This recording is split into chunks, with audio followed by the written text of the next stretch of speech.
que tomem seus lugares. Amém, queridos? Vamos juntos louvarmos ao Senhor, né? Ouvirmos a sua palavra, estarmos em comunhão uns com os outros. Amém? Eu convido a igreja para que se coloque em pé. Quem trouxe a sua Bíblia, vamos abrir no Salmo 121.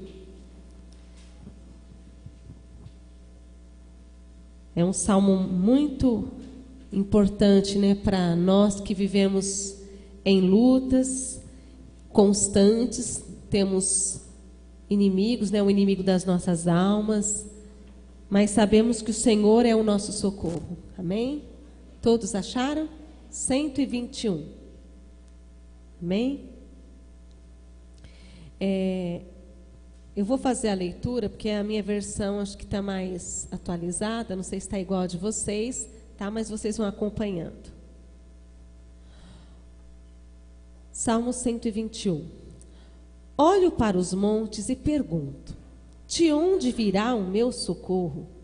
O meu socorro vem do Senhor Deus, que fez o céu e a terra. Ele, o seu protetor, está sempre alerta e não deixará que você caia. O protetor do povo de Israel nunca dorme nem cochila. O Senhor guardará você. Ele está sempre ao seu lado para protegê-lo. O sol não lhe fará mal de dia, nem a lua de noite. O Senhor guardará você de todo o perigo. Ele protegerá a sua vida. Ele o guardará quando você for e quando voltar, agora e sempre. Amém, queridos? Este salmo, ele mostra que o Senhor realmente, ele não está distante, com os ouvidos tampados, com as mãos encolhidas, mas ele é um Senhor, o Senhor, que está com os olhos fitados, né, fitos no seu povo, nas pessoas que o buscam, que o invocam em espírito e em verdade. Amém? Não importa as lutas que estejamos passando, sabemos que cada um, né, tem a sua, mas sabemos que o Senhor é o nosso socorro, bem presente, não é só presente, mas é bem presente no dia da angústia. Amém, queridos? Vamos fechar nossos olhos e vamos clamar a esse Deus, né, realmente que nós confiamos, que nós amamos. Amém? Senhor, louvamos o teu nome, Pai. Sabemos, ó Deus, que não há Deus maior nem melhor, não há nada, Senhor, que se compare, nem nos céus, nem na terra, Senhor, nem em espaço algum, Senhor, deste universo. Nada que se compare a Ti, a Tua grandeza, ao Teu poder, a Tua soberania, Senhor. Mas estamos aqui, ó Pai, porque diante de tanta grandeza, o Senhor se importou com nós. O Senhor realmente ama o seu povo. E, ó Pai, olhou para cada um de nós e nos alcançou, Senhor, antes mesmo da fundação do mundo, através do plano da salvação. E nós cremos, ó Deus, em Ti. Cremos, ó Deus, na redenção em Cristo Jesus. E, Senhor, confiamos em Ti e queremos, ó Deus, estarmos alicerçados na Tua palavra. E aguardamos, ó Deus, também ansiosos pela Tua vinda. E, Senhor, enquanto vivemos aqui, na alegria, na tristeza, queremos, ó Deus, realmente confiar em Ti, que o Senhor é o nosso socorro. Não importa, Senhor, se o inimigo está à direita, à esquerda, à frente ou atrás. Mas, Senhor, para onde olharmos, podemos saber que o nosso socorro vem do Senhor, que fez os céus e que fez a terra. Senhor, a Ti a honra e a Ti a glória. Amém, queridos?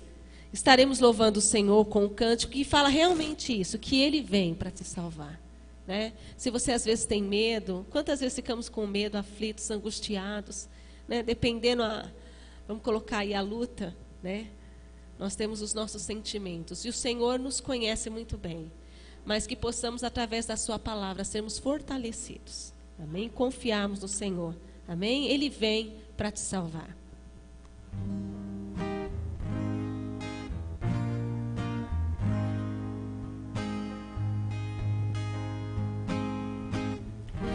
Diga para os temerosos, não há nada a temer. Poderoso é o teu Senhor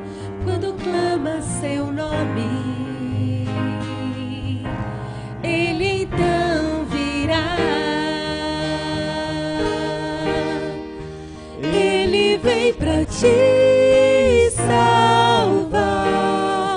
Ele vem para te salvar. Diga ao cansado, o teu Senhor virá.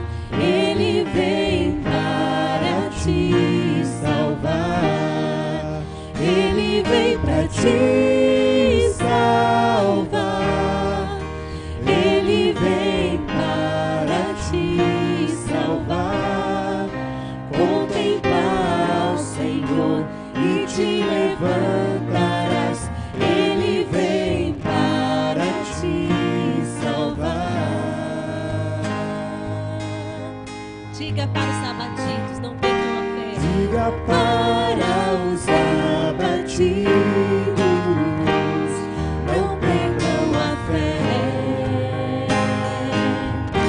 Poderoso é o teu Senhor, quando clama seu nome. Ele então virá. Ele então virá. Ele vem pra te salvar. Ele vem para te salvar. Diga ao cansado, o teu Senhor virá. Ele vem para te salvar. Ele vem para te salvar. Ele vem para te salvar. Contemplar o Senhor e te levantarás. Ele vem para te salvar. Ele é o teu refúgio em meio às lutas. Um escudo na tempestade. Uma torre na tristeza, fortaleza em meio à batalha.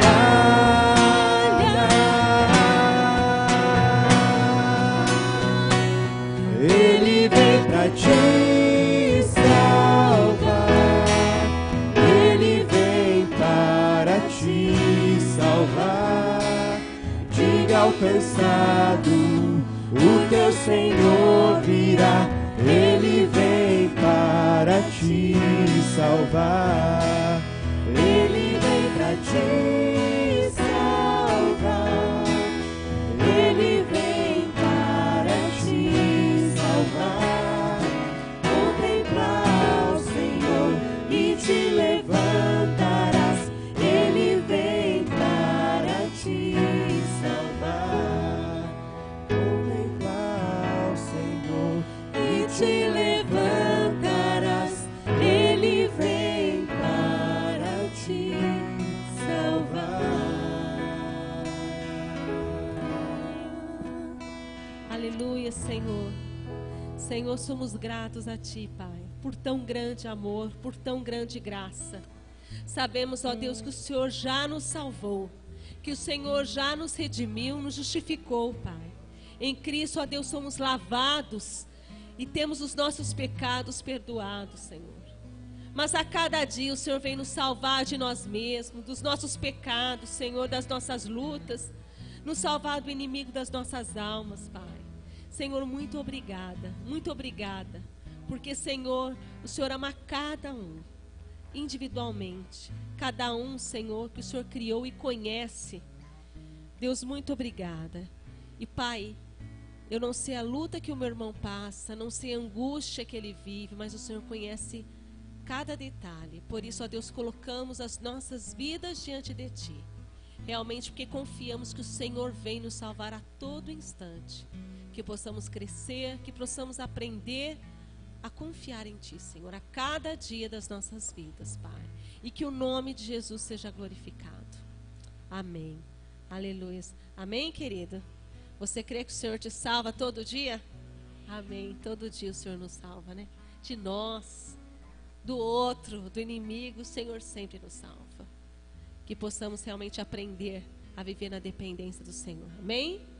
Eu queria saber se tem alguém nos visitando aqui. Nós estamos na semana Compartilha. uma semana realmente voltada um pouco mais para os jovens, mas também para toda a igreja, né, para toda a família, para aprendermos realmente sobre a suficiência de Cristo Jesus, né? Tem alguém aqui nos visitando? De repente você trouxe algum amigo pela primeira vez? Tem alguém? Não? Você? Qual o seu nome? Márcia, seja bem-vinda, tá? Que Deus te abençoe. E realmente a nossa oração é que você saia daqui edificada por Deus. Amém? Deus abençoe, viu? Pode se assentar. Ah, você também? Qual o seu nome? Ana, seja bem-vinda também, viu? Ah, é a irmã. Deus te abençoe, Ana, tá?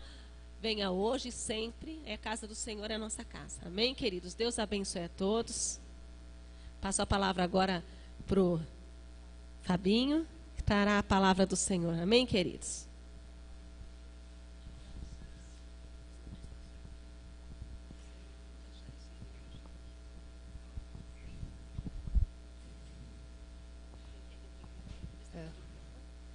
Já está. Obrigado. Boa noite, queridos. A graça e a paz do nosso Senhor Jesus. Eu confesso que eu me sinto chique toda vez que eu uso esse microfone aqui. Porque é o sonho de todo preletor, pregador, estar com as mãos livres. Tem um bilhetinho. É a primeira vez que eu recebo um bilhetinho, viu? De Gol Luiz, luz acesa. Tem que decifrar aqui. P alguma coisa, POG 0572. Luz acesa, corre lá, senão vai acabar a bateria, mas depois volta, viu?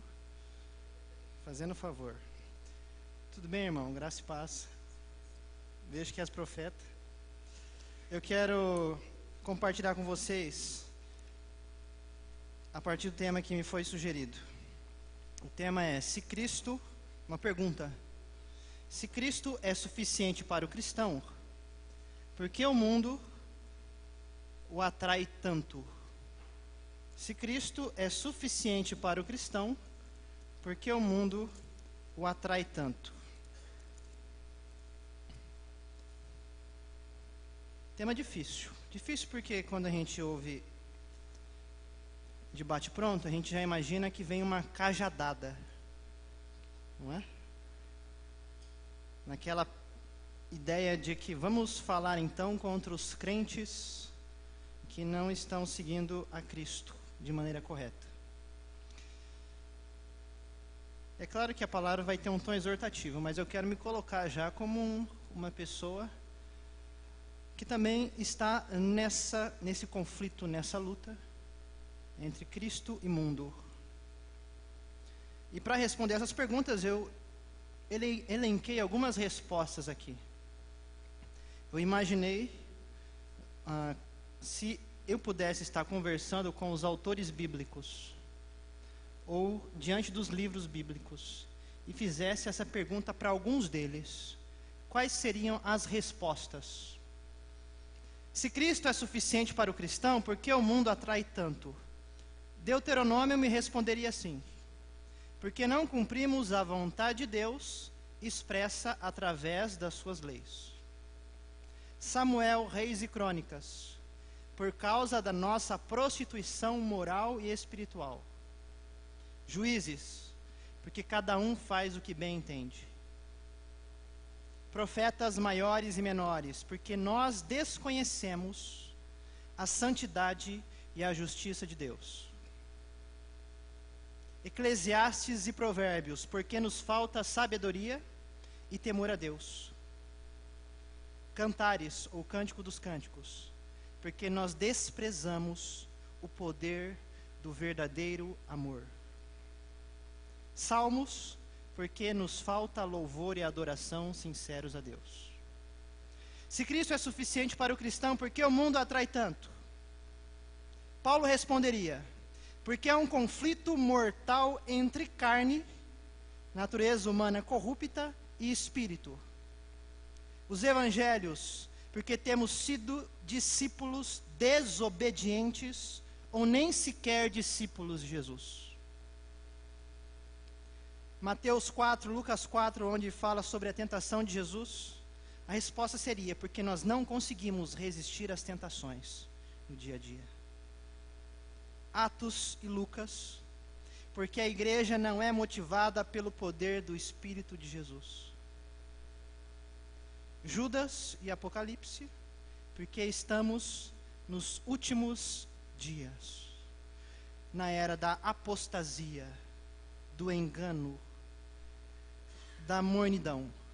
Aí eu peguei essas perguntas e orei, as respostas, orei.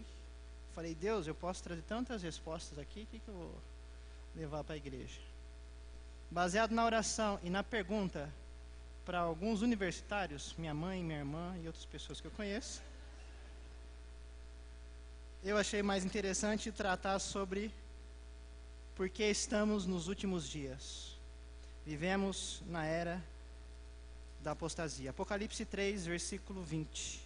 Aliás, versículo 14, melhor dizendo, do 14 ao 22.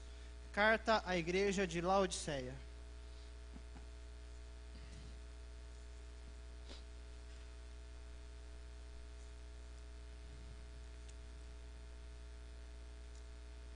O texto já é bem conhecido por alguns, eu creio. Mas eu vou fazer aqui uma abordagem como eu fiz com os meus alunos recentemente, dou aula num seminário teológico em Marília. E os alunos de 10, 5, 15 anos de conversão, aí eu falei, vamos fazer um teste então, vamos ler o texto bíblico. Aí eu pedi para todo mundo ler um determinado texto e fazer perguntas ao texto. E esmiuçar o texto. Poucos conseguiram. Então a gente vai tentar fazer isso aqui. O texto é conhecido, mas não nos enganemos, ok? Vamos tentar aprofundar, já que o tema é submerso, vamos submergir no texto bíblico. Apocalipse capítulo 3, versículo 14, diz assim, ao anjo da igreja em Laodiceia, escreve, estas coisas diz o Amém, a testemunha fiel e verdadeira, o princípio da criação de Deus. Conheço as tuas obras, que nem és frio nem quente, quem dera fosses frio ou quente. Assim, porque és morno, e nem és quente nem frio, estou a ponto de vomitar-te da minha boca. Pois dizes, estou rico e abastado, e não preciso de coisa alguma, e nem sabes que tu és infeliz, sim, miserável, pobre, cego e nu. Aconselho-te que de mim compres ouro refinado pelo fogo para te enriqueceres, vestiduras brancas para te vestires, a fim de que não seja manifesta a vergonha da tua nudez, e colírio para ungires os olhos, a fim de que vejas. Eu repreendo e disciplino a quantos amo. Sê, pois, zeloso e arrepende-te. Eis que estou à porta e bato. Se alguém ouvir a minha voz e abrir a porta, entrarei em sua casa e cearei com ele, e ele comigo. Ao vencedor dar-lhe-ei sentar-se comigo no meu trono, assim como também eu venci e me sentei com meu Pai no seu trono. Quem tem ouvidos, ouça o que o Espírito diz às igrejas. Santo Espírito, assim como o Senhor falou à igreja de Laodiceia, e as igrejas, as 7 igrejas do Apocalipse, fale também a essa igreja, fale ao coração de cada um nessa noite, coloque, Deus, a Tua palavra em nós, e que ela nos preencha, e que possamos reconhecer a Sua suficiência perante o mundo, em nome do Cristo que está vivo em nosso meio. Amém. Alguns entendem então que essas cartas às igrejas, que abrangem os capítulos 2 e 3 de Apocalipse, cada uma delas se refere a uma época da igreja. E a carta de Laodiceia se refere então aos tempos modernos, tempos de crescimento da apostasia antes do retorno de Cristo. Se refere então à nossa época. Eu creio que essa leitura é interessante, mas eu não quero me basear nisso. Eu creio que todas as cartas, cada uma delas, trazem aspectos para os nossos dias, positivos e negativos. A carta de Laodiceia se parece, talvez, dentre todas, se parece muito com a nossa. com a nossa época, com a nossa geração. Isso fica evidente no texto, nas características dessa carta, no que ela atribui, na composição espiritual da igreja. Traz então problemas práticos que precisam ser pensados por nós.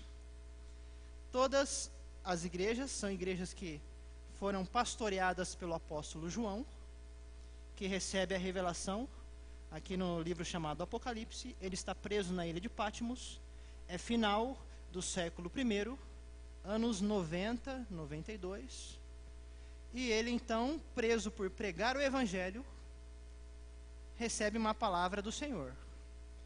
O Senhor, preocupado com o estado espiritual das igrejas, traz mensagens então a 7 igrejas de cidades diferentes, todas elas no que nós chamamos de Ásia Menor,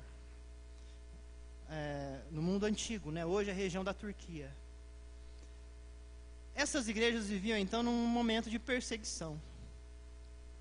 Nessa época havia um imperador romano chamado Domiciano, e ele era tão arrogante, tão autossuficiente, que trouxe para si aquela prerrogativa bem característica dos imperadores romanos, de se acharem deuses. Então ele pede para que uma imagem sua seja construída, e que ela possa caminhar por todo o império, sendo levada pelos seus homens, e que ela fosse adorada em cada cidade onde ela chegasse.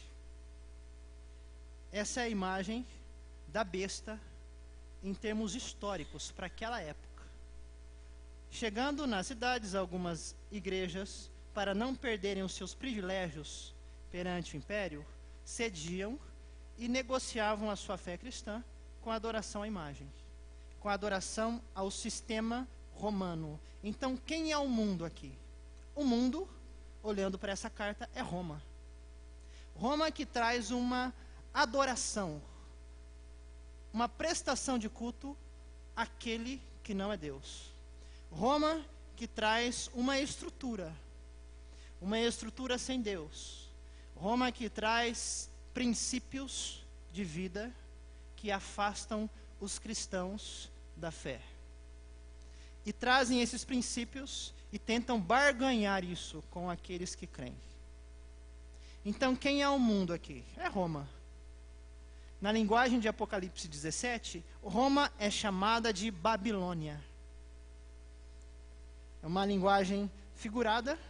Babilônia faz referência, então, a essa potência mundial do século I.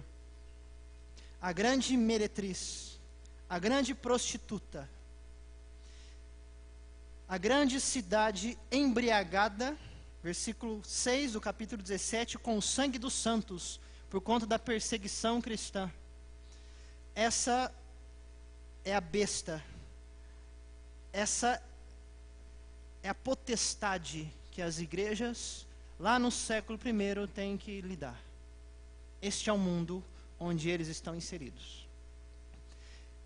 Essa prostituição era negociada através da imagem da besta que deveria ser adorado, da imagem do imperador, mas também era negociada através de coisas mais sutis, como compra e venda.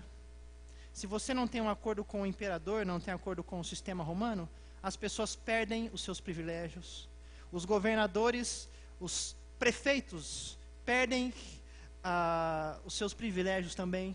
Então há dificuldade de negociação, há dificuldade de sobrevivência, as cidades ficam desestruturadas, as pessoas ficam sem privilégios. Então havia as negociações mais sutis. Quando pensamos nessa pergunta, se Cristo é suficiente para a igreja, por que a igreja deixa de segui-lo? Por que o mundo atrai tanto? Olhando para essa carta, nós poderíamos responder assim: porque tanto a igreja de Laodiceia quanto nós, pensando que essa igreja, ela respira um pouco do que nós, transparece um pouco do que a igreja brasileira tem vivenciado, nós podemos responder por um único ponto, pela questão da mediocridade. A igreja de hoje e a igreja de Laodiceia têm sido medíocres, ou numa linguagem, aqui dentro do nosso tema, superficiais. Gostamos da superfície. porque a superfície nos traz segurança. Gostamos da acomodação.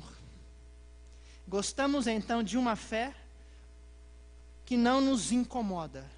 Tem um homem chamado Dietrich Bonhoeffer, ele escreveu um livro em 1937 chamado Discipulado, e lendo esse livro me fala de coisas que vivemos hoje. Ele diz assim, que a Igreja de Jesus, ela tem vivido debaixo da graça barata, ou seja, uma fé cristã superficial. Ele define graça barata assim: a graça barata é a inimiga mortal da igreja, é graça como refúgio, é perdão e consolo barato, sem preço, sem custo. A graça é como se fosse um tesouro inesgotável, distribuído por mãos levianas, sem pensar e sem limites. A graça barata significa justificação do pecado, mas não justificação do pecador. Essa graça é barata porque ela aproxima o cristão do mundo. Ele se torna mundano. E mesmo mundano, ele chama isso de graça. Mesmo se apegando a Roma, diz que isso é graça. Quem vive debaixo dessa graça propõe um perdão que não nos separa do pecado. A graça barata é a pregação do perdão sem arrependimento. É o batismo sem a disciplina da igreja. É a ceia do Senhor sem a confissão de pecados. A graça barata é a absolvição sem a confissão pessoal. É a graça sem discipulado. É a graça sem cruz. Essa mediocridade é vivida pela igreja cristã da cidade de Laodiceia. Laodiceia era uma cidade que ficava na região da Frígia, próxima a duas outras cidades. Uma delas é Hierápolis, cerca de 10 quilômetros ao norte, e a outra, Colossos, a 16 quilômetros. Laodiceia era, na época, um centro bancário e industrial, uma cidade de muitas lojas. Ficava num ponto estratégico, próxima de 3 estradas importantes. Uma cidade, então, rica, onde muitos dos membros da igreja participavam da alta sociedade. Uma cidade com riqueza econômica. E também a igreja transpirava essa riqueza. Uma igreja que não sofria nenhum tipo de tentação. Nós não notamos isso aqui na descrição da carta. Ela não sofria nenhum tipo de perseguição externa dos pagãos, como a igreja de Sardes. Nem sequer perseguição dos judeus, como a igreja de Esmina e de Filadélfia. Também não tinha ameaça de movimentos heréticos, como as igrejas de Éfeso, Pérgamo e Tiatira. Era uma igreja que vivia na tranquilidade. Sem tentação, sem perseguição, sem negação, sem abalos. Uma igreja rica.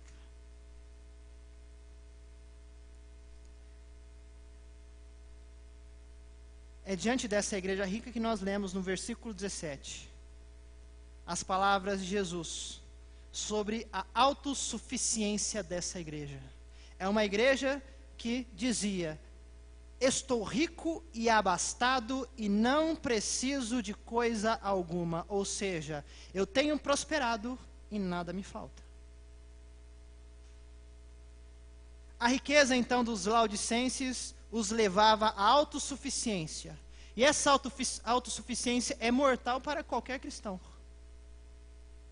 Eles se autodenominavam ricos. Eram materialmente ricos. E presumiam que por serem ricos financeiramente, também eram ricos espiritualmente.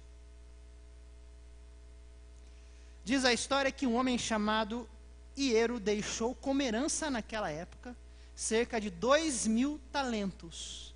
Isso equivale a vários milhões de reais. Esse homem deixa para a cidade de Laodiceia. Uma família chamada Zenoide era tão rica e tão poderosa que vários dos seus membros alcançaram o status de realeza diante dos romanos. No ano 60 depois de Cristo, um terremoto devastou a cidade de Laodiceia.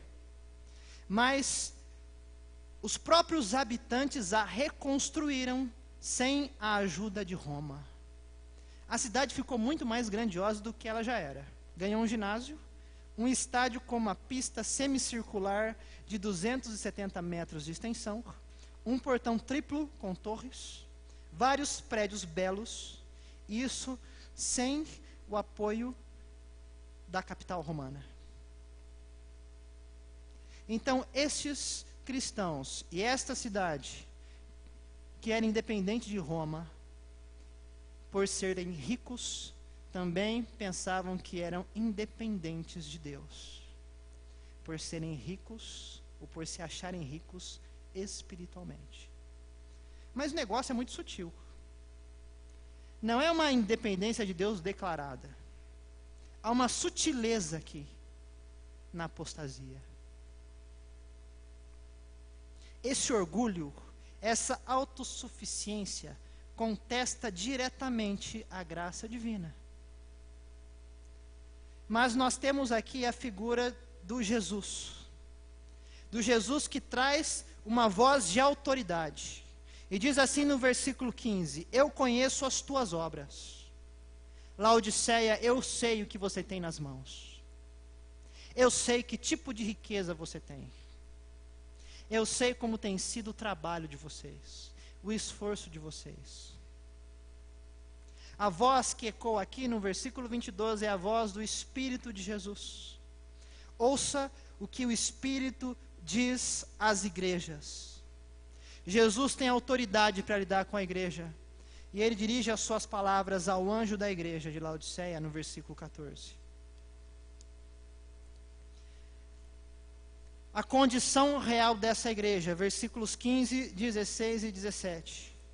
Jesus diz que os laodicenses, a igreja cristã de Laodiceia, eles não eram nem frios e nem quentes. Muitas das vezes, quando eu li esse texto aqui, eu imaginava assim, eu sempre pensei desse jeito. Jesus está dizendo, vocês não são frios e nem quentes, mas são mornos. Porque o frio diz respeito a uma vida fraca, sem Deus, e o quente é o fervoroso. Mas eu ficava pensando, por que Jesus preferiria que fôssemos frios, espiritualmente, do que mornos? Então eu fui pesquisar mais, e eu entendi que essa metáfora está relacionada ao abastecimento de água na cidade de Laodiceia. A 10 quilômetros ao norte ficava uma cidade chamada Hierápolis. Ela era famosa por deter fontes de águas termais. A água de Hierápolis tinha qualidades medicinais. Aquela cidade era um centro de saúde. A 16 quilômetros a leste ficava Colossos, conhecida por sua água potável, fresca e pura. A água de Colossos era revigorante. Apesar de toda a riqueza da cidade de Laodiceia, ela não tinha condições naturais para se manter. Ela precisava de água de outras cidades. E quando as águas das outras cidades subiam por uma espécie de encanamento daquela época, a água chegava morna à cidade. Então ela não tinha aquelas características da água salutar de Hierápolis, nem da água fresca de Colossos. Ela chegava morna. Então Jesus está dizendo assim: vocês não são frios e nem quentes. Verso 16: assim, porque és morno e nem és quente nem frio, estou a ponto de vomitar-te da minha boca. A referência aqui então é como se Jesus estivesse com sede e fosse até Laodiceia beber da água. E ele bebe daquela água, mas a água é morna. Já tomou água morna? Jesus toma da água e diz assim: essa água me faz ter ânsia de vômito. Essa água não serve. Quem dera se a água fosse mais fria.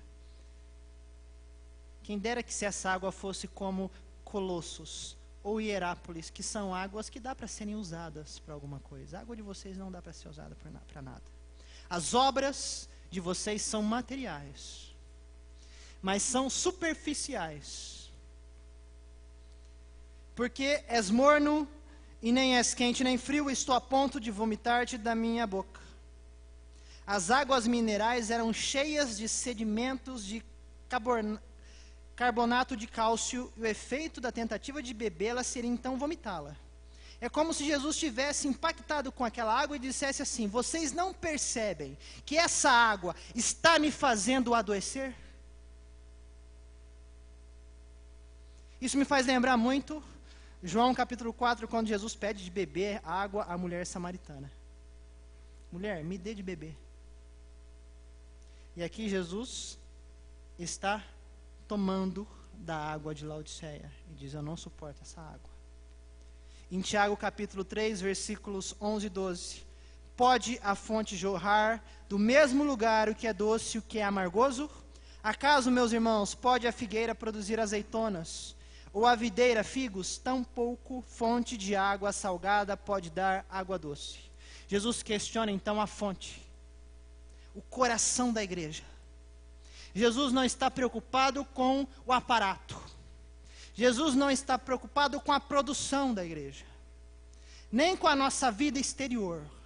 Jesus está preocupado com a fonte, com o estado da água. Aquela água que estamos produzindo serve para alguma coisa? Essa é a preocupação do Cristo. E quem bebe dessa água é o próprio Cristo. Então a água deve satisfazê-lo, porque se não satisfaz, ele vomita dessa água. Vivemos em dias onde a igreja brasileira, ela nunca foi tão rica como os nossos dias. Vocês que já me conhecem sabem de algumas viagens que eu faço vez ou outra, e tem situações que eu fico abismado de entrar em algumas igrejas e falar: meu Deus, onde é que eu estou? Igrejas milionárias. Tem as igrejas pobres que eu vou também, mas tem igrejas milionárias que eu falo: meu Deus do céu, o que é isso? Eu tenho até medo de sentar. Eu falo: não posso sentar nisso aqui. Eu ouço boatos por aí de pregadores que cobram 10, cantores que cobram 20 mil reais, e as igrejas pagam. Eu vejo uma igreja brasileira que nunca teve uma produção de livros tão grandes como hoje em dia. Livros evangélicos, produção de CD evangélico, música gospel. Eu vejo uma igreja, e eu posso falar dessa igreja porque há muito tempo eu me encontro nela. Eu posso olhar para as igrejas, de um modo geral, não estou aqui dizendo que são todos, ok? Mas igrejas que cada vez mais estão com patrimônios. Até a vida espiritual aparentemente está legal. A mediocridade é tão sutil que quando nós caímos nela, nós não nos apercebemos. Sabia disso? Não é algo que acontece de repente, você fala: agora eu estou mais longe de Deus. Não. Você está na caminhada, de repente você se desvia do caminho e você nem presta atenção nisso. Pensa que está tudo bem. Isso nos leva ao desgosto. Isso nos leva à religiosidade. Isso nos leva à superficialidade. Isso nos leva a uma vida onde Cristo está nos nossos lábios. Cristo está nos nossos livros, nas nossas camisetas, nos nossos cânticos. Cristo está gravado nos nossos carros, nos nossos bens. Cristo está gravado na nossa casa. Até no nome dos filhos. Esse é um nome bíblico. Mas cada vez mais carecemos do Cristo como essência nos corações. Cristo como a fonte. Parecemos aquela mulher samaritana, e não é por acaso que o mesmo escritor do Evangelho de João é o escritor de Apocalipse. Parece que está dizendo a mesma coisa. A mulher samaritana que tem sede é a igreja de Laodiceia que tem sede. Porque as águas que chegam são águas mornas. Há 3 títulos de Jesus apresentados no versículo 14 que contrastam com a autossuficiência dos laodicenses e de nós hoje em dia. Jesus se autodenomina como o Amém. Ele é o Amém.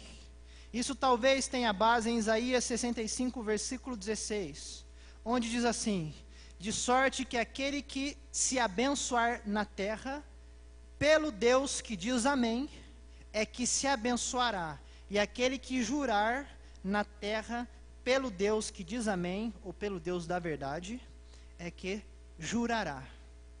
Então nós temos o uso aqui do Amém. Esse título que foi dado em Isaías para Deus Pai, aqui é dado ao Filho. O Filho é Deus, junto ao Pai. É o próprio Deus. É o próprio Deus, então, diz: eu sou o Amém. Eu, Cristo, tenho autoridade para falar sobre vocês. Esse Amém também está ligado à ideia de testemunha fiel e verdadeira. Jesus é a testemunha. É Ele quem conhece a igreja e testemunha o seu coração e sonda o seu coração. Por isso tem autoridade para falar sobre ela. Jesus também utilizou muitas vezes essa expressão Amém nos evangelhos como fórmula de autenticar, de declarar, de introduzir as suas declarações. O Amém usado por Jesus nos evangelhos é para autenticar algo importante. Então, quando Jesus diz assim, eu sou o Amém, Ele chama a igreja para olhar para Ele. Eu tenho autoridade. Eu sou a testemunha do que está acontecendo. Eu estou vendo o que acontece. E olhem para mim porque eu tenho algo importante a ser dito. Jesus, então, é digno para cumprir a sua palavra. Ele é o Amém. Os laodicenses, nós que somos atraídos ao mundo, não temos palavra. As nossas palavras, o nosso Cristo, não é esse Cristo. O Cristo de Laodiceia não é o Cristo que é o Amém. Jesus também se autodenomina testemunha fiel e verdadeira. Em Apocalipse, as palavras fidelidade e testemunha estão relacionadas ao sofrimento e ao martírio. Os cristãos que testemunhavam de Cristo sofriam até a morte, se necessário, para vencer o mundo. Cristo é chamado de o Cordeiro Morto, no capítulo 5, versículo 16. Então Cristo é a testemunha fiel e verdadeira, aquele que morreu, mas ressuscitou e está vivo. Jesus quer encontrar uma igreja que testemunhe e que seja também fiel à sua palavra, ou seja, uma igreja que esteja disposta a sofrer e perder tudo, se for necessário, para estar com Ele. A igreja cristã do século I é uma igreja que sofre por amor a Cristo. É uma igreja de cristãos, muitos deles morrem por amor a Cristo. E Laodiceia é uma igreja que não quer a morte. Não quer esse tipo de vida. Não está disposta a viver assim. Porque para viver assim, tem que renunciar ao mundo. Tem que renunciar os favores de Roma. Então é melhor ficar com os favores de Roma, é melhor ficar com a nossa riqueza, do que morrer por Cristo. Então há uma insensibilidade nesses corações. Cristo contrasta, então, a sua vida de lealdade, de testemunho, com a vida da igreja de Laodiceia, que é de infidelidade e de falta de testemunho. Cristo também se autodenomina o princípio da criação de Deus, ainda no versículo 14. Jesus, então, é o princípio e a fonte da criação de Deus. É como se Jesus dissesse assim para nós: vocês estão autossatisfeitos com a riqueza, com tudo que vocês têm produzido, inclusive bens espirituais. No sentido de que oramos e pensamos que isso vai produzir. Isso é uma riqueza, porque é uma igreja que está em oração, ou é uma igreja que jejua, ou que é uma igreja que produz bens espirituais, então nós somos abençoados, nós somos ricos. Quem nunca ouviu isso nos nossos dias?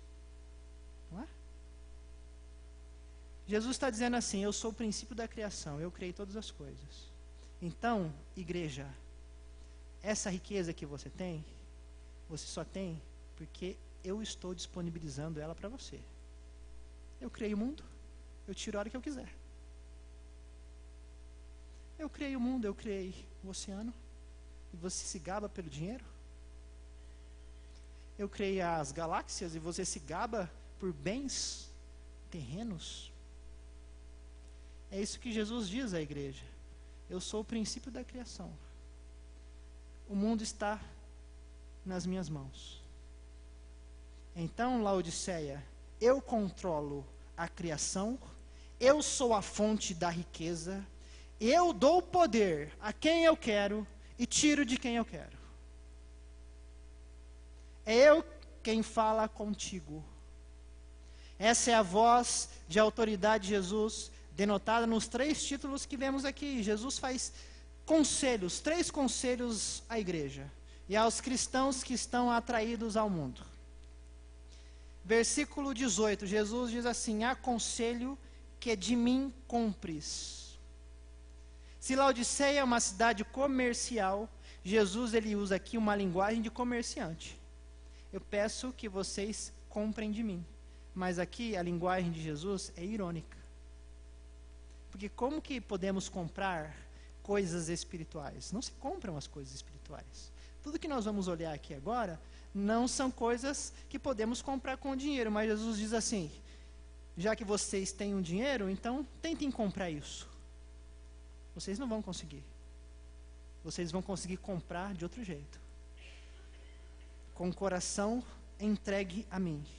Jesus diz assim: eu aconselho, versículo 18, que de mim compres, em primeiro lugar, ouro refinado pelo fogo, para te enriqueceres. Ouro refinado faz referência ao efeito purificador do sofrimento. Essa linguagem é bíblica. Exemplo, 1 Pedro 1:7. Uma vez confirmado o valor da vossa fé, muito mais preciosa do que o ouro perecível, mesmo apurado pelo fogo, redunde em louvor e glória e honra na revelação de Jesus Cristo. Salmo 66, versículo 10. Pois tu, ó Deus, nos provaste, refinaste-nos como se refina a prata. Sabe o que Deus faz com o cristão? Já viu um garimpeiro? Eu lembro faz tempo, hein? Eu lembro quando tinha uma Serra Pelada, eu acho que é o nome. Aquelas cenas que apareciam nos jornais, nos telejornais e até em cenas de filmes, onde os garimpeiros iam até aquele lugar e pegavam daquilo que nós chamamos de terra, areia, e refinava até extrair o ouro. Mas eles faziam isso usando-se do fogo. Cristo faz assim com o crente. Pega a nossa terra, a gente com toda a nossa sujeira, com a nossa nhaca, coloca a gente lá na peneira e coloca o fogo. E quem resistir no fogo é purificado e sai como ouro. Jesus está dizendo assim para nós hoje: comprem de mim ouro refinado. Vocês terão uma riqueza que ninguém, nada no mundo pode oferecer. Porque quando Jesus manipula a terra suja, não há banco que produza uma riqueza como a de Jesus. Não há garimpeiro que reproduza uma riqueza como a de Jesus. Jesus então nos purifica. Tira de nós toda a nossa impureza. Isaías 1:25. Voltarei contra ti a minha mão. Purificarei a tua escória com potassa e tirarei toda a tua impureza. Tudo indica então aqui que Deus está prestes a enviar provações e sofrimentos, pessoais inclusive, para depurar o ouro da igreja de Laodiceia e de nossos dias. Como é que a igreja brasileira pode sair da mediocridade? Se Deus vir e refinar com fogo. É o único jeito. Como é que Deus pode afastar o cristão dos prazeres do mundo, dos desejos da carne, da mentira, da cobiça, da inveja, da fofoca, do adultério? Quando Deus vem e traz sofrimento, provação, bota o crente na peneira. Tem crente que está precisando passar pela peneira de Deus. Isso é misericórdia, viu, gente? Porque se Deus está nos preservando apesar de tudo, é porque Ele nos ama. O propósito de Jesus conosco é que tenhamos uma riqueza verdadeira. O único modo de adquirirmos riqueza é comprando o ouro de Jesus Cristo. Todavia, esse ouro não pode ser comprado com dinheiro, mas só pode ser aceito como dádiva de fé. Laodiceia era uma igreja rica neste mundo, porém espiritualmente pobre. Apocalipse 2:9, nós temos a igreja de Esmirna, uma igreja que era pobre neste mundo, mas espiritualmente rica.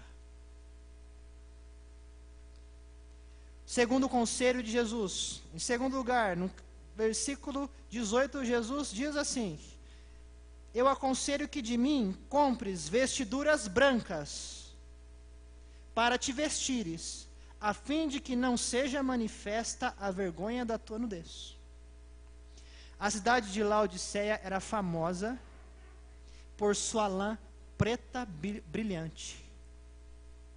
Era chamada de roupas frígias, que é o nome da região, ou se não, roupas laodicenses. Num friozinho como hoje, possivelmente, se você tivesse um dinheirinho, você teria passado na loja em Laodiceia e comprado um casaco maravilhoso de lã preta.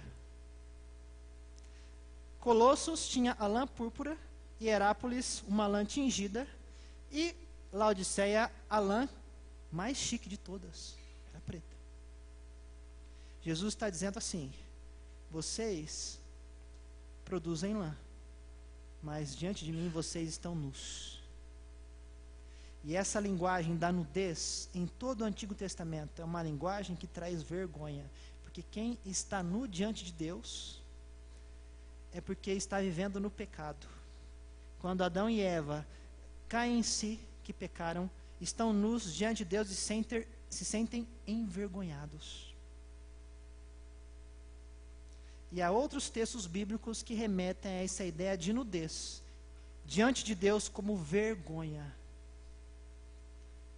Jesus então diz: diante da vergonha da nudez de vocês, diante do pecado de vocês, diante da autossuficiência, eu proponho o quê? Eu proponho que vocês comprem na minha banca vestes brancas. Porque se vocês usarem dessas vestes brancas, vocês não passarão mais vergonha. E a nudez de vocês não será mais revelada. Roupa nova, branca, em todo o Antigo Testamento. E é interessante a gente pensar que, para entender Apocalipse, é preciso entender o Antigo Testamento. Uma dica. Porque há uma linguagem rica, carregadíssima aqui no Apocalipse de referências ao Antigo Testamento. Então, às vezes, a gente lê o Apocalipse e não entende nada, os símbolos, não é? Meu Deus, o que está falando aqui, tem gente que tem medo de ler Apocalipse. Mas se você ler o Antigo Testamento, melhora, viu? Você vai ler e vai entender melhor. Em todo o Antigo Testamento, roupa nova, branca, indica honra. José do Egito ganhou uma roupa branca, sendo honrado por seu pai. Mordecai, no livro de Esther, ganha uma roupa branca, como honra. No Apocalipse, roupas brancas significa justiça.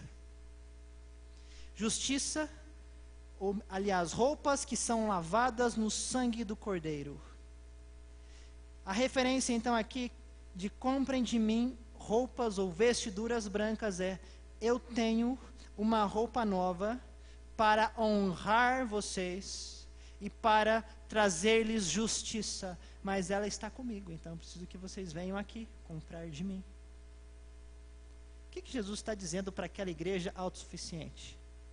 Jesus está dizendo assim: eu sou suficiente para vocês, e não o mundo. Compre de mim. Jesus não está dizendo, compre lá em Roma, compre com o imperador, compre com os grandes homens, compre com os comerciantes de Laodiceia, que eram bons de comércio. Não, Jesus está dizendo assim: eu sou o comerciante, compre de mim. O que vocês precisam está comigo. O mundo não pode nos trazer então alegria perene, verdadeira. O mundo não pode nos dar uma prosperidade verdadeira. O mundo não pode nos trazer paz verdadeira. Por que então o mundo nos atrai tanto? Porque somos mornos. Porque estamos pobres. Precisamos do ouro refinado. Porque estamos nus. Precisamos de vestes brancas. E porque estamos cegos. O terceiro conselho de Jesus é: compres de mim colírio. Versículo 18: para ungires os olhos, para que vejas. Os laodicenses produziam um colírio. No Oriente, as doenças nos olhos eram frequentes, causadas pela irradiação do sol, pela poeira, pela falta de água e falta de higiene. Não era como no nosso dia, não é como no nosso dia que a gente tem lencinho umedecido. O pessoal não tinha lencinho umedecido. Não tinha também toda a tecnologia. Eles faziam o quê? No Oriente Antigo, eles se utilizavam de remédios. Aqui, colírio, não é esse colírio que a gente tem em líquido. É como se fossem pomadas que eles passavam nos olhos. Como uma espécie também de talcos, para tirar as impurezas do dia a dia. E Laodiceia era um centro médico, produtor de colírio. E vendia para todo o império. Jesus diz assim: vocês produzem colírio, mas na verdade vocês estão espiritualmente cegos. Apesar da fama de vocês como centro médico e do colírio produzido ali, vocês estão cegos. Não é de maneira fortuita, né? Não é sem querer querendo, mas em João capítulo 9, nós temos o quê? O mesmo autor de Apocalipse. Nós temos uma referência sobre um cego de nascença. Jesus pega o cego de nascença, cura esse cego e leva o cego até os religiosos. O cego vai até os religiosos e os religiosos recriminam o que Jesus fez. O que João capítulo 9 nos ensina?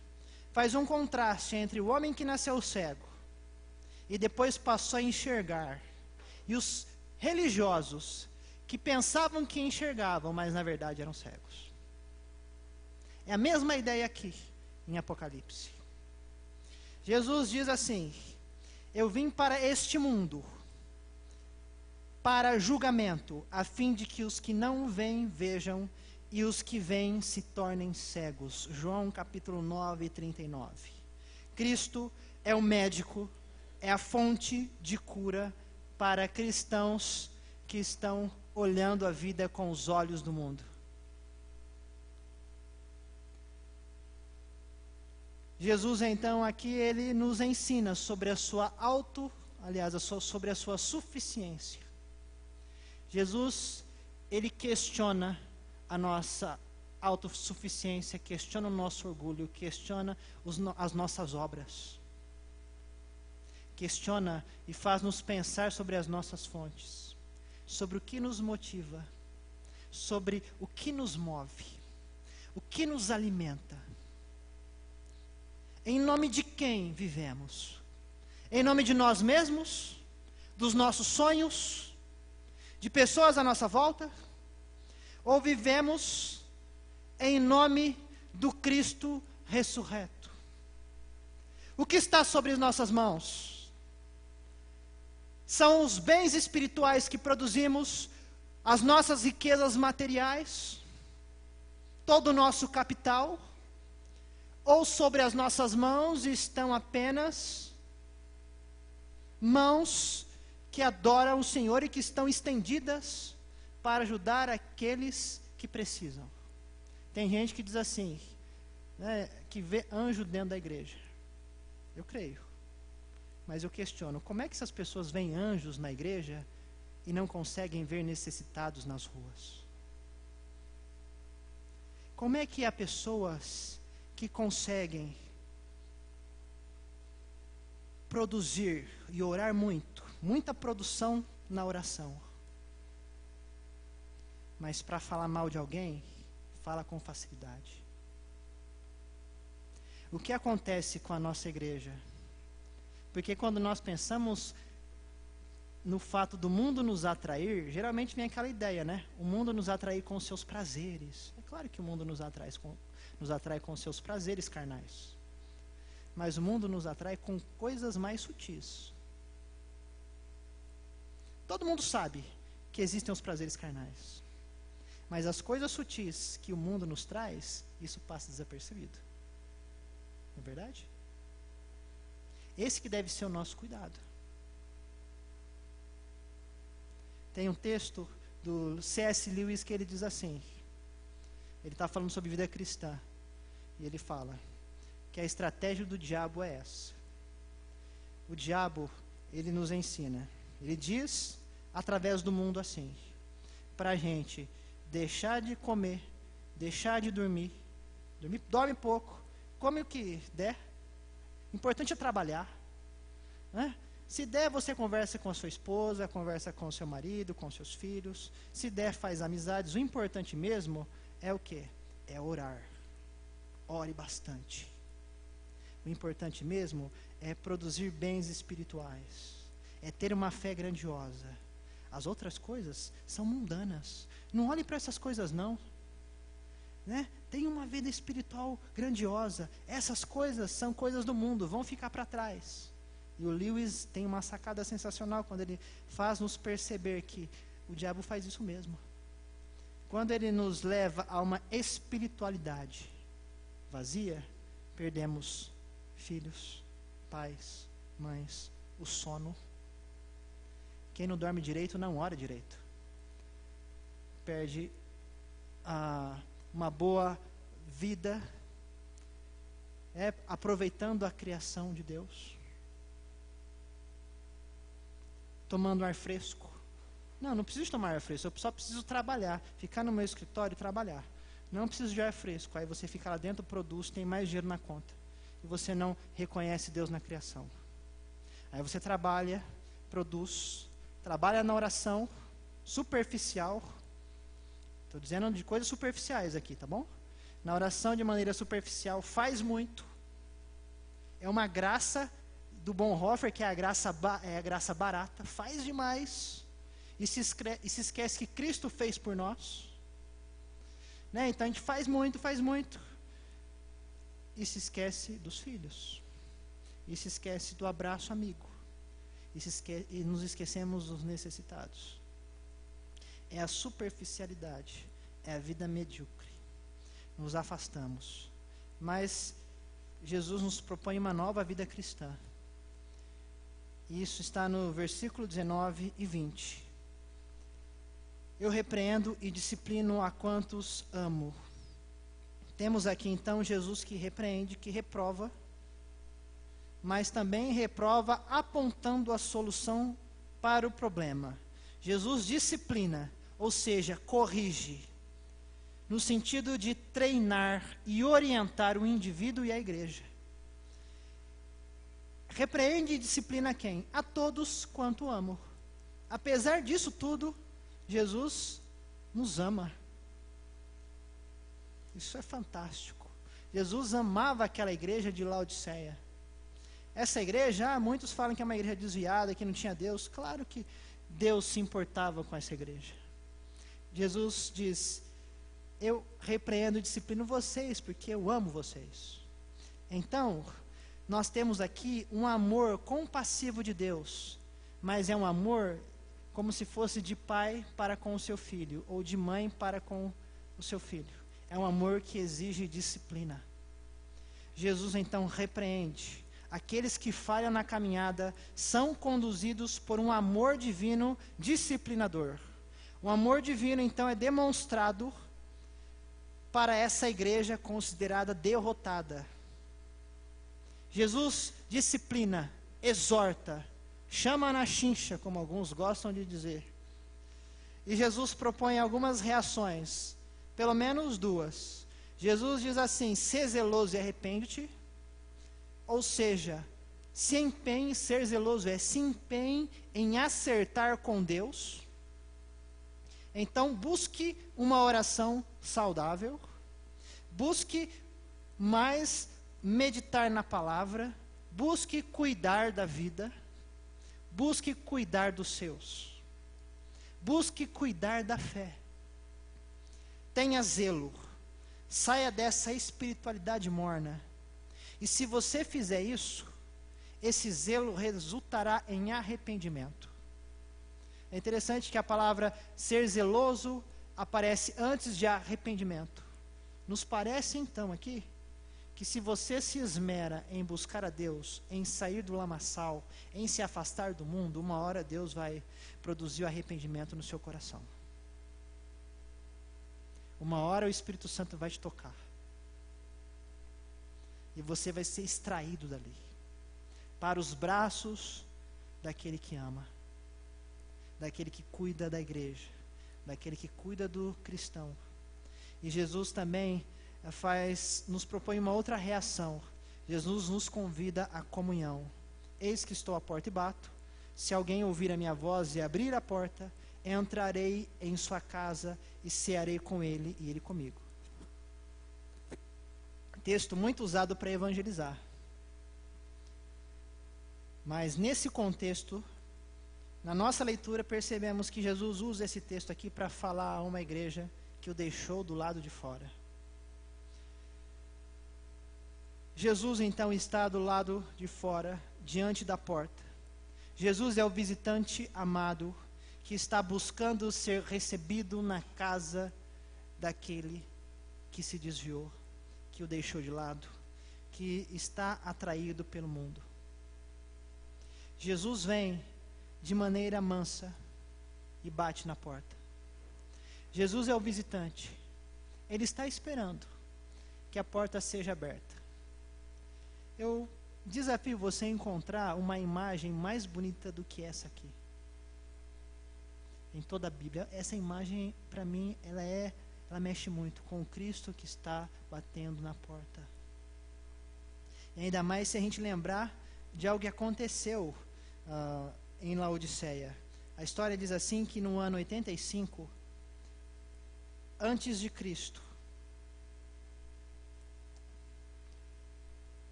ou depois de Cristo, melhor dizendo, os líderes da cidade cederam a uma força inimiga contra a vontade de Roma. Roma não gostou. E Roma impôs o quê à cidade de Laodiceia? Exigiram um pesado tributo, vários anos pagando imposto. E certamente esses impostos diminuíram as riquezas dos laodicenses, apesar de terem muitos recursos ainda. E a história nos diz que os soldados romanos iam até a casa daquelas pessoas de Laodiceia e batiam nas suas portas. aqueles soldados, os burocratas, todos enviados pelo império. Laodiceia, como capital do distrito, era responsável então pelo pagamento de impostos. Batia na casa de cada pessoa, e ainda mais das importantes da cidade. E se as pessoas não abrissem a porta, aqueles soldados empurravam a porta e entravam e invadiam a casa daqueles homens para cobrar o imposto. Jesus então contrasta com a figura destes cobradores de impostos. Enquanto os cobradores invadiam as casas, Jesus bate na porta. Enquanto o mundo entra e invade a nossa vida para extrair algo de nós, Jesus bate na porta. Enquanto os cobradores aqui, Roma, que é o mundo, entra e quer nos roubar, tirar-nos do seio da família, entra e invade a nossa casa para nos violentar. Enquanto pensamos que Roma cuida de nós, o mundo cuida de nós, o mundo vem e no meio da noite invade e tenta tirar a nossa riqueza das nossas mãos. Em contraste a essa figura, temos um Cristo que bate na porta, amigavelmente. A sua vinda não é uma ameaça, mas é uma promessa preciosa para aquele que abrir a porta. E Jesus não quer extrair nada de nós. Jesus, ele quer entrar na nossa casa para compartilhar de uma ceia. E sentar-se à mesa é uma figura muito importante no mundo antigo, onde diz respeito a um símbolo de uma amizade duradoura, onde as pessoas olham nos olhos uma das outras, podem conversar, podem repartir o pão, podem ter a comunhão. Jesus então convida-nos a essa comunhão. Jesus tem as chaves da morte e do inferno. Apocalipse 1:18. Tem a chave de Davi. Apocalipse 3:7. E é claro que ele tem a chave da porta das igrejas. Mas mesmo assim, ele resolve bater. Bater na porta e esperar do lado de fora.